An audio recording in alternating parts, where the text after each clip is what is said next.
You are what you eat, or so we're told. But what if I told you that the food you eat has an impact on your personality? You don't believe me? Well, give me 10 minutes of your time to put my neuroscience PhD to good use, and I will walk you through the scientific literature of how what you eat changes the brain, how those changes shape your personality, and what you can do to take control.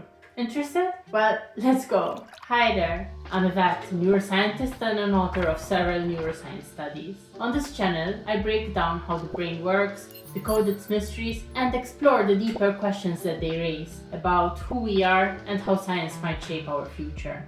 Well, if this sounds right up your alley, you know what to do. For decades, psychologists have debated, is personality something you're born with, which is a product of your genes and brain wiring? Or is it shaped by experiences, that is, the environment you grow up in and the habits you form? But what if I told you that there's a third layer? One that sits beneath both your mind and environment. Your biology, specifically your biochemistry, and what you feed it. Take brain diseases as a clue. We know that certain nutritional deficiencies can literally alter personality. In the case of vitamin B12 deficiency, this can lead to mood disorders, irritability, and even psychosis. And in another example, diets high in saturated fat and sugar are linked to reduced BDNF, which is a molecule crucial for brain plasticity and have been shown to worsen cognition and emotional regulation. And in severe cases,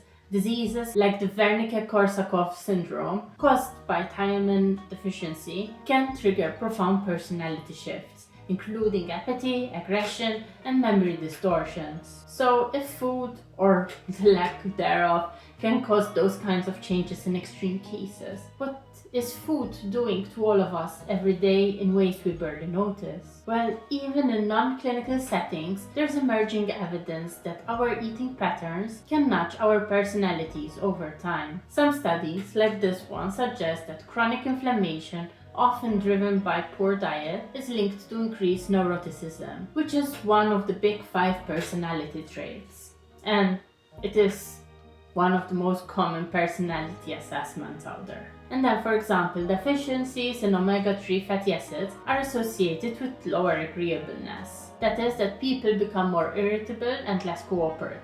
And then there's evidence that poor metabolic health, like insulin resistance, can dull openness to experience, making people less curious and adaptable. And mind you, these are all personality traits which are assessed in the most common personality assessments. So, in other words, what you eat may be reinforcing the worst parts of you, or unlocking a version of yourself that you didn't even know was possible. But what's the mechanism that lets a cheeseburger or a salad influence who you are? So we now know that food can shift personality traits, like mood, openness, even patience. But how does this actually happen? Well, it comes down to 3 major pathways. And that is metabolism, inflammation, plus the gut-brain axis, and synaptic plasticity. So let's break them down one by one. First, metabolism, or how efficiently your body converts food into energy. So when your metabolism is running well, your brain gets a steady supply of energy, mainly glucose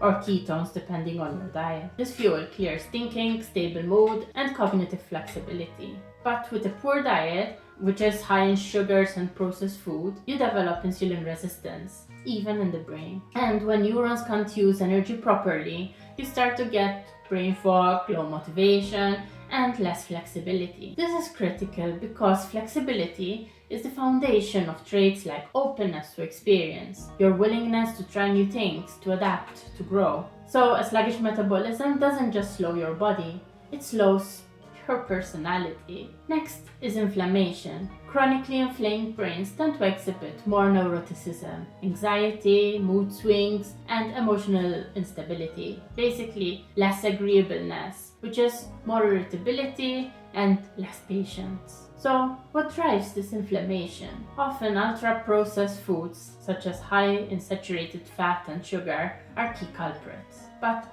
here's where it gets more interesting. Your gut microbiome, the trillions of bacteria in your digestive system, play a major role in controlling this inflammation. A poor diet feeds harmful bacteria, which release toxins, that can breach the gut lining and trigger immune responses. These immune signals travel up the vagus nerve, which is a direct hotline from gut to brain, and therefore worsening inflammation and impacting mood. On the flip side, adverse fiber-rich diet feeds good bacteria that produce short-chain fatty acids, which are compounds that reduce inflammation and even improve stress resilience. In other words, your mood, your patience, and even your sociability, they're all partially microbial, and they are fed through your diet. And finally, there is synaptic plasticity. This is your brain's ability to rewire itself, to strengthen or weaken connections between neurons, based on experience. The molecule at the center of this process is BDNF,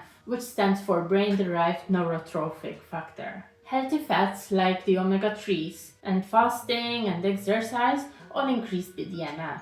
That keeps your brain adaptable, open, and emotionally stable. In fact, omega-3s have been linked to slower cognitive decline and improved memory. But when your diet is high in saturated fat and sugar, BDNF drops. Your brain becomes less plastic, more rigid. And a rigid brain locks you into rigid patterns. The same moods, the same reactions, the same stuck personality traits. So, your metabolism determines your energy. Inflammation shapes your emotional tone, and synaptic plasticity decides how flexible your mind and therefore your personality can be. But the good news?